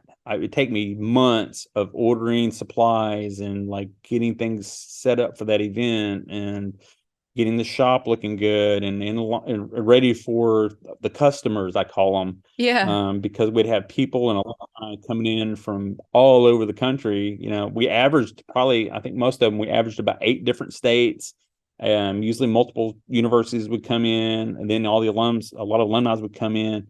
And so I spent a lot of time like prepping and fixing things and building things to get us ready for that gig. It was a lot of work. But by doing those big pours, that's where I would start to get to spend a lot of time with Marsh. And he would come in, or Massey would bring people in, and I really got to soak up the alumni from here, and some crossover too, people that did stuff at Florida State and from UK. And so it was just a really interesting experience to now be in a new tribe and soaking up all this new information and new history too, because now I'm learning UK history. Oh, who did this and when did this occur? What year was that? And Yeah. so been soaking up that kind of knowledge as much as I could, from those coming in. But in those big workshops, and the reason I'm bringing up the workshops is because something happened in those workshops. What happened was, I call it waffle maker syndrome. And I don't know if you ever made waffles, but the person that makes the waffles gets up, they mix up the batter, they get everything prepped, they heat up the iron, and they start making waffles for everybody. And at the end, they might get a waffle if there's any batter left. Yeah. And there might not be much left for whoever made the waffles. And so I had a bad case always of this syndrome of, oh crap, I helped everybody do everything to get this ready, but I haven't made a mold myself. Yeah. And so I started. There was one pour particularly where I was going around sweeping up all the loose sand off the floor from everybody grinding all their gates and channels and stuff. And but it made me like start thinking about parting things and how to handle those things in a very quick problem solve puzzle kind of way. Now, were they the slickest molds? Could I make an ugly damn mold? Oh yeah, it's gonna work. It's gonna be ugly as hell, but it'll work. So that kind of like that started happening more and more and more. And which is kind of fun because Jim is so methodical. And here I am, this loosey goosey. I'm just going to put it all together, kind of thing. And it's kind of fun because just the two of us together, we had a lot of fun with it. Yeah. And we were starting to push the boundaries on like sort of the things that really work well for us in iron, and combining our knowledge together a little bit. Like, oh, how do you do this problem? And how do you want to make it a little faster? Well, let's do this. Or you want to make it harder? Let's do this. Yeah. So we were just kind of combining this information together and building awesome students along the way. Yeah. And that's the key, building these awesome students. But then as time kept going, we did this one big workshop, and these students came in from Kansas, and Daniel Hunt brought them all in, and Yeah. it was kind of a really interesting pour. But one of the students that came along, her name was Allison, had got there and asked me. She says, "So when are we doing these rodeo molds?" And I was like, "Rodeo molds? What are you talking about?" And she goes, "Well, I heard that you do rodeo molds." And I'm like, I don't know what you're talking about. What are you talking about? And she said, "Oh, the mold where you do it all at one time." Oh, okay. Name on it. And so after that, we just started calling it the rodeo mold style. And then I started developing more of that. Like, okay, this can be a method, you know. So I actually teach this method now, but I teach it in a way that, okay, this ain't not everybody's going to approve of this method. But you can do this and it can be done.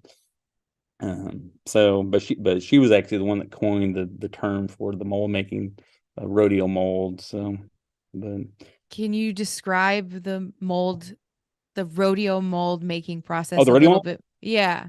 Yeah. So the way it would kind of work would be, say for instance, someone made too much sand. Yeah. Oh, we got an extra bucket of sand. Okay, well, I would quickly have patterns or things around ready to ram up. Okay. That would just be like my go-to box. Okay. And I would quickly make a flask or grab a cardboard box or stack up bricks or whatever I could do to make something that would hold sand, Yeah. and begin to look at the object and figure out how to part it. But the parting was all like resin sand as I parted it. So I would key things and ram up another part, and then talc it and ram up another section, and Okay. key it. And I just kind of build my way around these objects. Okay. Um, and so then it became a challenge. People would kind of jack with me sometimes. I had a couple students one time came in. She said, would you make a mold of a pterodactyl? And Oh, or no, jeez. it was a Tyrannosaurus Rex. And I was like, oh man, that's got all the bad things. I don't know how I will try to do that. I can't guarantee how this is going to go. And so I rodeoed that T-Rex, and it would end up being like, I think it was like a 12 or 13 part mold or something like that, all in one shot. Yeah. And then we poured, and it came out perfect. And then the next class they came back, can I have one? Oh, I'm like, yeah. are you kidding me? And so I rodeoed another one for someone else, and that one came out perfect. So I was like, oh, okay. So this is how this is going to go down. So when you're But doing the parting with all the sand that's still like the sand hasn't kicked yet, how do you nope, make sure not kidding. that it doesn't stick? I talc between it. Yeah. Like heavily? Using talc. Okay. Yeah. All Very right. heavily. And I tack my edges of the molds really good so I can find the parts. Uh-huh. Um, and they don't always work. You Yeah. can you get yourself into quite the disaster if you're not careful. But like I said, these were really fast methods for me to be able to get molds when I was too busy to take the time to enjoy making a mold, sort of. Yeah. And Jim one time was cracking me up because he was making these molds that were really gorgeous molds, and he really hadn't said much about like this thing that I was doing, because I would just kind of do them and go on. But there was this one time where we were having a big pour or whatever, and he had come over and said, "Man, I hate you." I was like, "What?"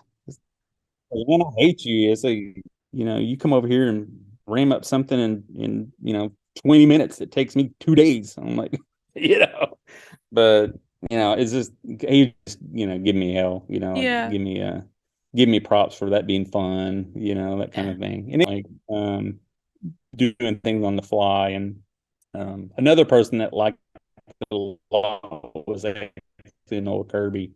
He came over one time and saw me do them, and told me later on that was that he really he thought that was pretty awesome, and he started kind of using that method some here and there. So people like them. They can be fun to do. They're definitely a problem solving thing. Yeah. Yeah, Cool. and then, yeah.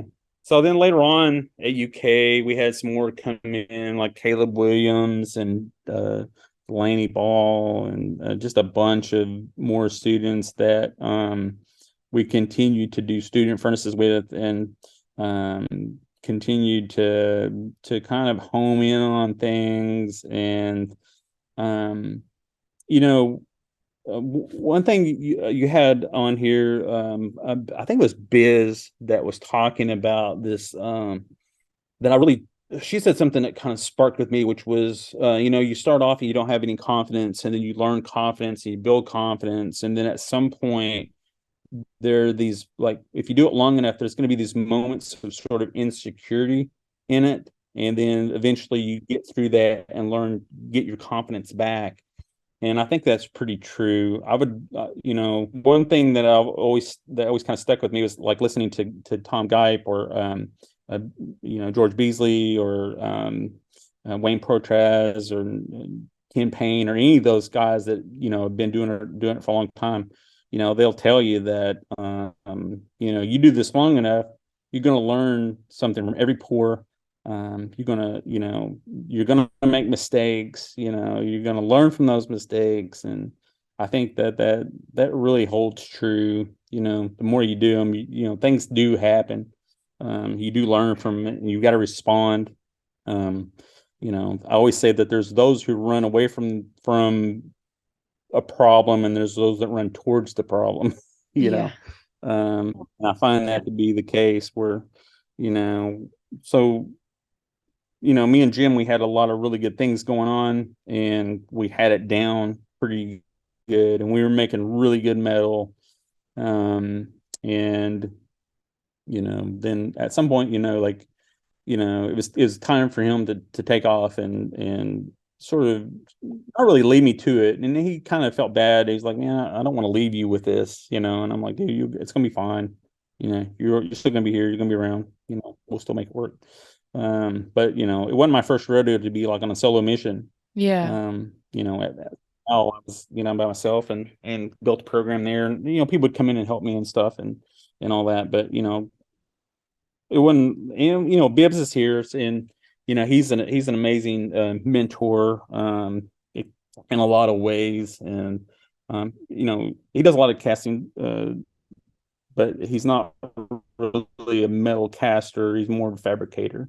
But he's also just a really good person to support those things. Whatever he's lacks in, he adds to it with administrational things, and like, "Oh, well, you need this, I'm gonna go get this for you."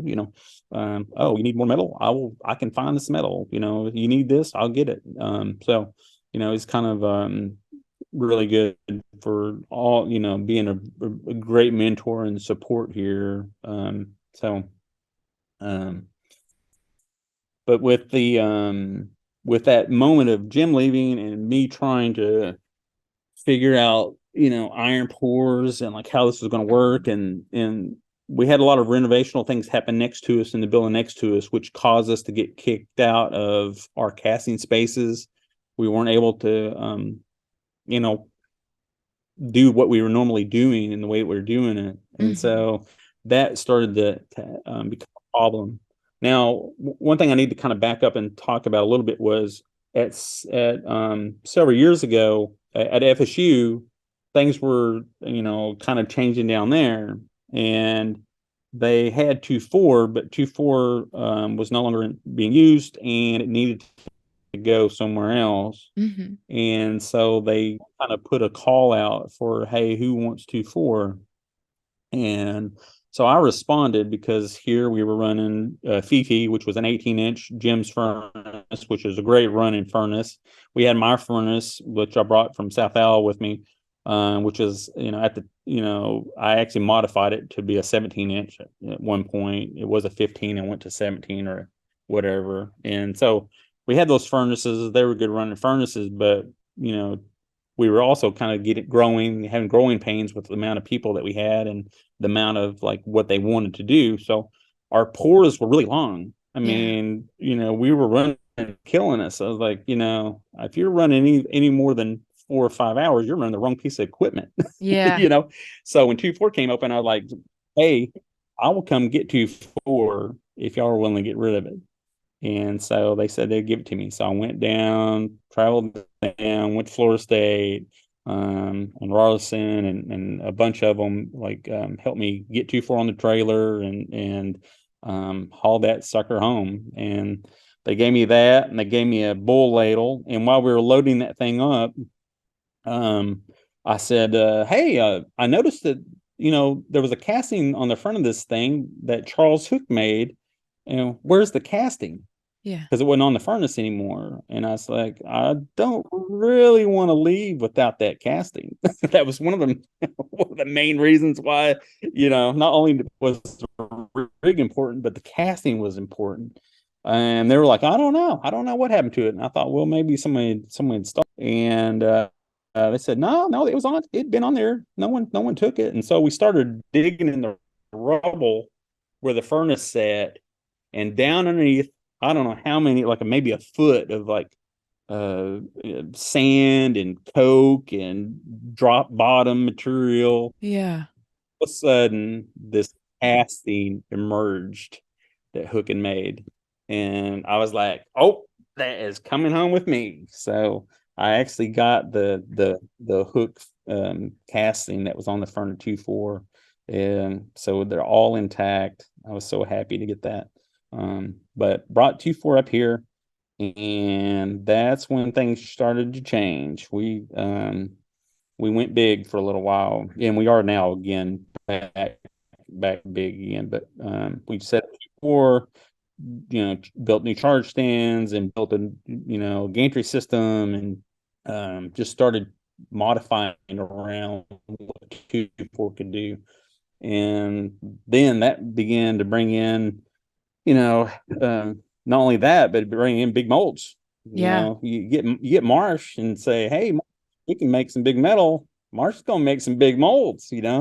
Other students begin making big molds, and about that same time, I was invited to go to and I think this is maybe 20. I don't remember if it was 2015, 2016, somewhere in there. I got invited to go down to Keene Foundry and do that invitational thing they do down there. And I'm so glad to get to go. I always wanted to go. There was a chance. One time I almost went as an assistant, but something happened. I couldn't go. And so I was finally getting to go to Keene Foundry and experience that whole thing. And man, I came back and was like, yeah, we were going to be okay. So we did a large mold workshop and kind of invited some people to come in and do that. And that was a lot of fun, run 2.4 and some big molds. And, but that whole thing started to really, kind of develop until we got kicked off the hill. Then once that happened, then it was like doing small pours again down there. And recently we just built a new system in there, and back to getting things straight again. So pretty soon the invitational will probably come back. Awesome. So I guess right now, where I'm at in the story is really the growing pains of Jim going on, and then me trying to figure it out by myself. Yeah. And this kind of the big train. This thing's a rolling train, and trying to figure out things. So, one thing that we had at Florida State, we call it the Vicky factor, which was one of the smallest people on our crew. and we wanted to make equipment that everybody could run. And that was something that I always kind of stuck with me from even then, which was making sure that our people could all have a chance to learn things. And so I began to make smaller bull ladles. I make a little teapot bull ladle that anybody can, have fun with and pour with, and less lifting, less transfer. And, over time, from here and there, we've had, some accidents here and there, and some bad, like not, I mean, not so good things happened. And while those things were occurring, we would go back to the drawing board and start thinking about health and safety. And that's where my other things started to come in, where I started developing, me and Jim and Gary Bibbs was developing these safety protocols for all things, not just iron pours, but with the shop itself, and how that was supposed to run, and all these different aspects to iron pour, and trying to get a better handle on not making mistakes and keeping people from getting hurt, and those kind of things, which actually became a very good thing for us. Just developing all that things, it made me think about iron pour completely differently now than I used to, in terms of what I want to see out of it and how I want to see that work as a educational tool, Yeah. or even a process for that matter. But that became kind of crucial to that. Now I'm in a process now, due to going through that lull of not making really good iron, and making mistakes, and having these weird problems occur that I've never had before, and like, why is this all of a sudden becoming a problem? And so I got really frustrated by a pour that we had, and started to write about it. And so now I'm working on what I call the iron pour notes. And what it is, it's just me writing about every step, and about all the little details need to not be forgotten, and these personal rules and things, and remembering why not to break my own rules. And really getting into the devil in the details of iron pour, mold making, all this stuff. And I started doing it as a way for it to help me teach it in a way that would be cohesive and not forget things that need to be passed on. And part of our problem had been, you're always training a new batch.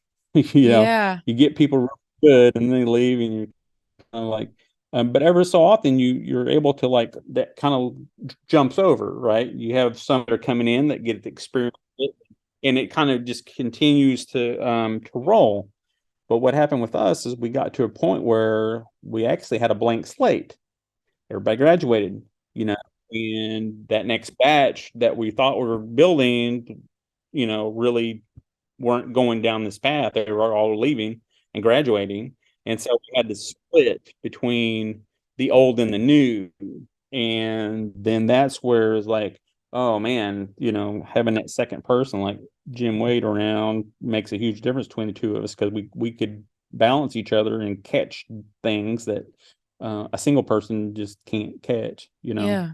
And so having to sort of lay it out in a way that I don't forget to, we need to cover this, and this is why we do this, and all those little things, because that's what was showing up in the pours, where, well, why is this becoming a problem? Oh, it's because of this and this, So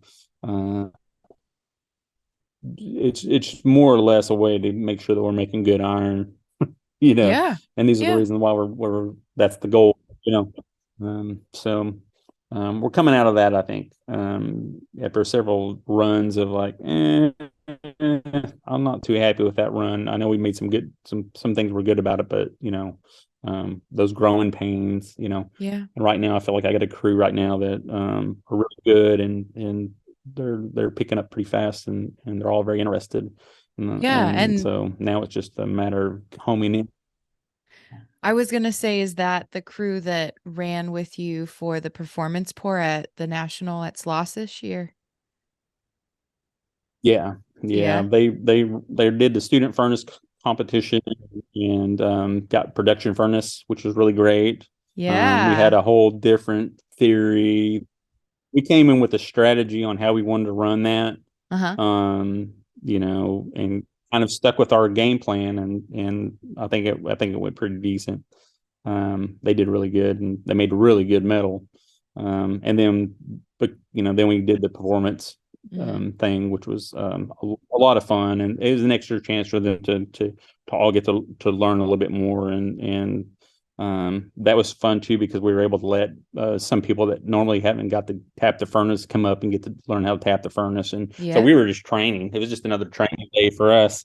Let's teach. We're going to teach. We're going to teach. So we're going to run. We're going to teach. So. So that was, this crew is going to be pretty good. I think we got more coming in right behind them too. That it's going to be kind of feeling like the old times again. So Yeah. I'm pretty excited about that.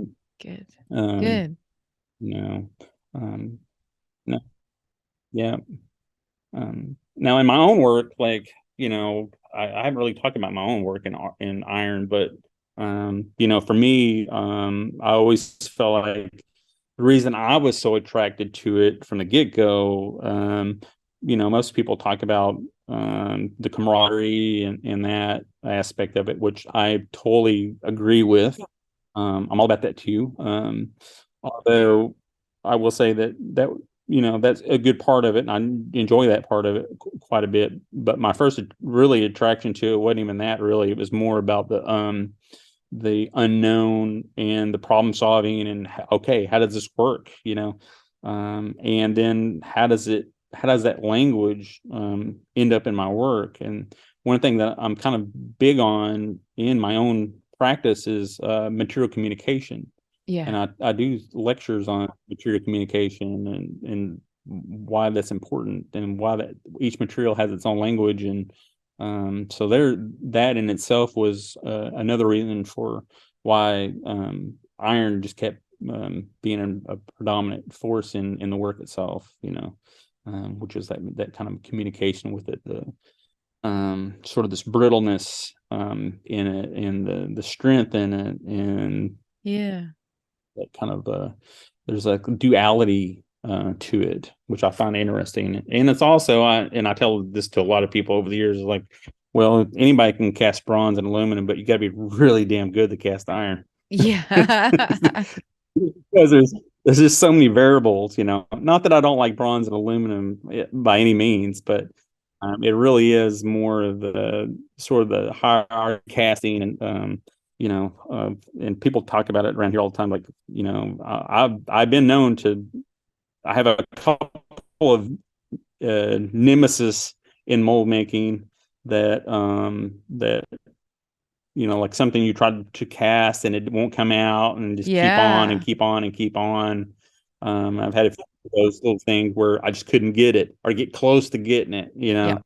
and it wouldn't be uncommon. There's one thing I did at least 10 times to try to get it, and Was another thing that I did at least 6 times to get it. Can I ask you, was it one of them, your Uh, grandfather, the yes. straw hat? Yeah. Yeah, yeah. The straw hat was definitely a Uh-huh. 6 time, challenge. I think the first time that I met you was in Granite City at one of the 6 mile iron pours that they would have. And I saw you casting and you told me the story about Yeah.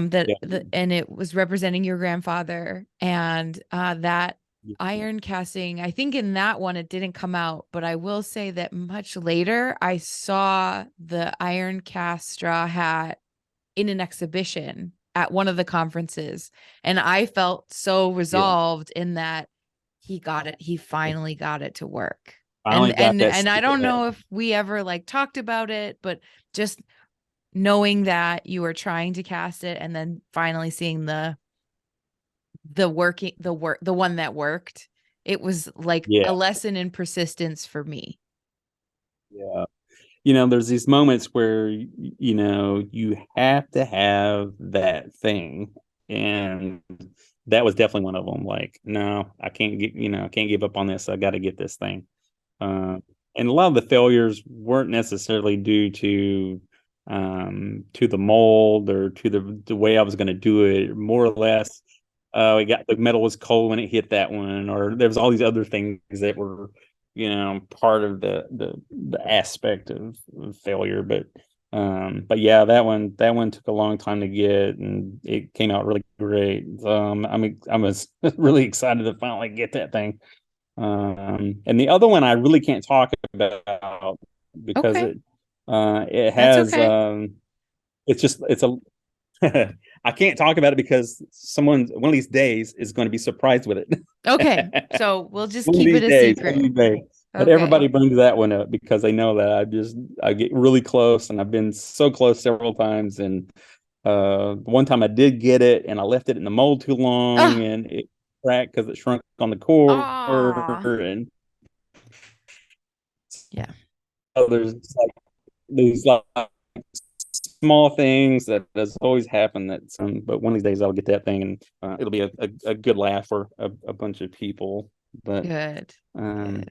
yeah, that's my attraction to the cast iron, and obviously the people and the community as well. But I just think the challenge of it is, and the technical aspect of it has always been the main draw to it. Yeah. Yeah. So you think we kind of got to where you are today? Yeah, pretty much. I mean, what's hot on the horizon. I do. I mean, there's some things. I'm just finishing up some kind of like a kind of a bigger project, and um, really what's hot on the horizon for me. Some of it I just can't even talk about because it's so in the works that I don't know if I should even talk about it yet. Um, but yeah, I mean, there's some things that are going on. Actually what I'm getting ready to do is start up making some new work, some new outdoor pieces, I think, and spend some summertime doing that. Um, you know, I'm excited about that. I am working kind of with a city close to here that's wanting something done, and so I've been having meetings with some people from that city about that, which is really fresh in the work. So I don't know what I should say about that or not. And then I got a couple of things that are out there, you know. Um, so I'm excited about kind of what's happening. I'm looking forward to taking a little bit of a break, and getting a breather and spend some time on myself, Yeah. and focusing on some of the things that I want to focus on for a little bit during the summertime, and get some fishing in, get some camping in, spend some time with the kids. Yeah.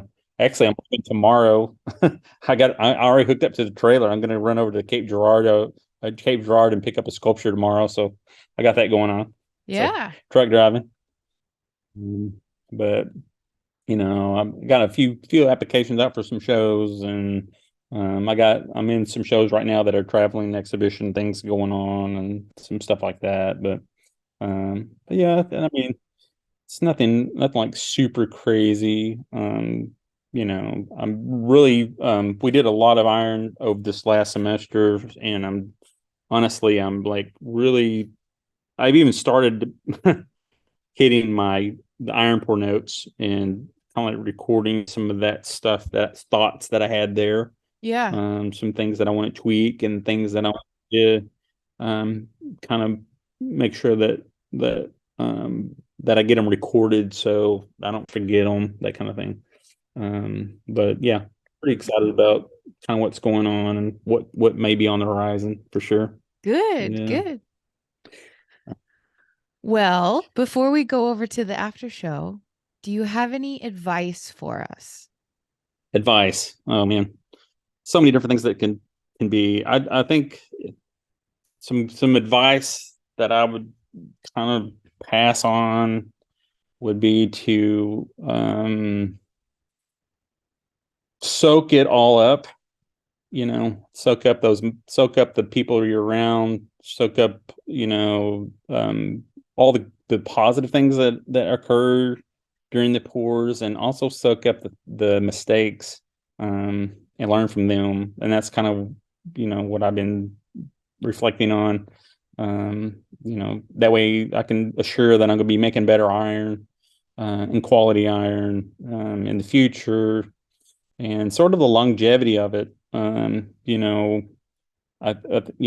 just did a panel at SLOS with, like toxicity and toxins in iron, and how do you handle the physicality and longevity of your body in it, And so, I'm thinking a lot about those things and working on my own body, better, and, you know, um, try to keep myself, from breaking down any further, so the way I can do this continue doing this thing. Like I said, I started in 98 and been doing it for a long time, and pretty heavily for a long time. So, I just want to assure that I'm doing the things that I need to do to continue to pass it on, and also learning. I'm still learning too. I mean, I don't think that you can ever learn it all. You're just going to keep soaking up all the small things and some of the big things. But, really, I think the biggest thing to take from it is for anybody that's getting into it, to work smarter, not harder, and dig into the old stuff and pay attention to the new stuff. Ask a lot of questions and watch, go to the panels, and, watch people run. And you don't always have to be in the pour to learn from it. You can learn a lot from just watching. But, I think that just soaking up the moments, we have, there's all those little moments that you're around people that, that you love and that you're learning from. And, because really you don't know, when someone's gonna, pass away, or you might not have that time again, so, I think we have to just kind of soak that up as much as possible, um, and turn down your blowers. I'm just teasing. Turn your blower down. You don't have to have a blast on that damn high. Yeah. I think, you just all kind of learn theory and continue to gain more knowledge from the whole picture. And I feel like that's kind of what I've done over the years, to just soak up as much as I could and continue. At some point, you kind of, learn more from yourself in a way. Or you might have a student that does something different. You're like, oh, that makes a lot of sense, especially when you do a lot of things, you see a lot of things. And one time, I asked Charles Hook, he'd done a piece for a faculty show that was just really amazing. And I'd watched him tool around with this thing and make parts and bits and pieces, and never knew what he was doing. Like, what's he doing that for? He's in there he's on a trip hammer banging stuff out for like 2 days. Like, what the hell's he making over there? And then he came up with this piece, and I asked him, I said, man, Charles, how in the world do you do this for a lifetime and continue to just, advance and make work that just, continues to just continue to blow people away? And, he's like, well, see a lot of shit, do a lot of shit. And that was it. And I was like, oh, perfect. Don't get discouraged when things go wrong and things happen. Just learn to grow from it and make changes to make sure that, that it's not going to happen again, Yeah. Slow down. That's the key. That would be my advice. Yeah. That's good advice. And that when you just said slow down, I heard that. I think I needed to hear that. But yeah, I totally agree with all of that. And it just reiterates kind of what I'm doing now, is just trying to listen and hear as much as I can, and trying to pick out the names that I haven't heard because I've been in a different part of the country or raised by different people. And so then just trying to listen and soak it all in. Yeah. Oh yeah, for sure. It's really good advice. And I never get tired of hearing the advice. It's one of my favorite parts of the whole interview, because you Right. never know what someone's going to say, but they're just gems every time. So thank you. Yeah, absolutely. Thank you. All right. Well, our after show roster is quite full. I know that we have three It is. different stories that you're going to tell. One is your side of the Andrew Marsh mold hitting you story. One is Yeah. one is the story from the MFA furnace at Florida State. Florida State. That, and then there's Yeah. another And then furnace story. And I think that's little it. more on the spiritual side. Yeah. And then Yeah. I feel like there was even something else. There was another story that you were going to tell. But anyways, let's start with those. But to get on over to the after show, first we got to say goodbye to the public audience. So for everybody who's listening and watching and tuned in, thank you so much. Well, thank you for having me. I appreciate it. Yeah, thank you so much. All right. So let's go on over to the after show. All right. All right, everybody. We'll see you in the next one. Yay. Thank you so much for tuning in today. This conversation doesn't have to end here. To gain access to the after show where Jeremy and I continue our discussion, visit the website patreon.com/thepodcastiron. And their supporters at any contribution level get access to the after show recordings from every episode that has ever been published. So if you're new here, the after show is just an extra 15 to 20 minutes, sometimes more, with each show's guest, where we talk a little more candidly and share at least one more story behind the privacy of a paywall. So yes, if you sign up now, you'll get access to listen to Jeremy's after show and all of the other after shows with all of the other guests. So if you like what I'm doing with this project and you want to support the show, Patreon really is the best way to do it. For as little as $1 a month, I mean, you can contribute more if you want to, but even $1 really makes a difference to subsidize the costs that I undertake to make this resource publicly available, and you get the after shows, so it's a win for everyone. Well, in conclusion of this public portion of the episode, I hope that you enjoyed listening to this interview. Jeremy's advice to really soak it all up hits home for me, because sometimes I feel like the world is so crazy, it's just passing me by. But if we can each just focus a little more on taking it in, we're more likely to absorb the important things. Jeremy, thank you so much for having this chat with me and recounting the path that you took to learn iron casting and how you landed where you are today. You have produced so many good, positive experiences for your students over the years, and I also think that you have really gone above and beyond to help spread the knowledge of iron casting as an artistic material. Thank you for everything that you have done. And now thank you to our top supporters for helping me afford the production costs and continuing to offer this show. Thank you to Crescent Creative for being a top supporter of the podcast Iron and for demonstrating how artists can create an interesting and inspiring living for themselves by producing custom client work. You are a great role model to all of us. Thank you to the Western Cast Iron Art Alliance for being a top supporter of the show. I am so honored and encouraged to have your support, and thank you for all that you do in service of the Western region of the U.S. and its cast iron artists. And thank you, Sloss Metal Arts, for being a top supporter of this podcast, and also for your year-round work as a national center for iron casting and metal arts, and for offering our community visiting artist and resident artist opportunities that actually offer realistic benefits. So yes, in closing, thank you to all of our other individual supporters on Patreon. The funds that everybody there contribute with are invaluable to help me to continue to be able to afford to put on this show.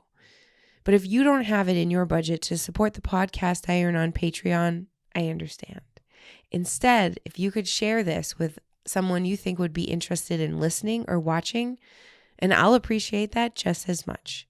Anything and everything helps. And from that I say, Thank you from the bottom of my heart. If you want to get in touch with me, you can email me at thepodcastiron@gmail.com. Thanks again for listening and watching. I'm sending you all my love always, and I can't wait to share the next episode with you. I'll talk to you soon, and have a great day.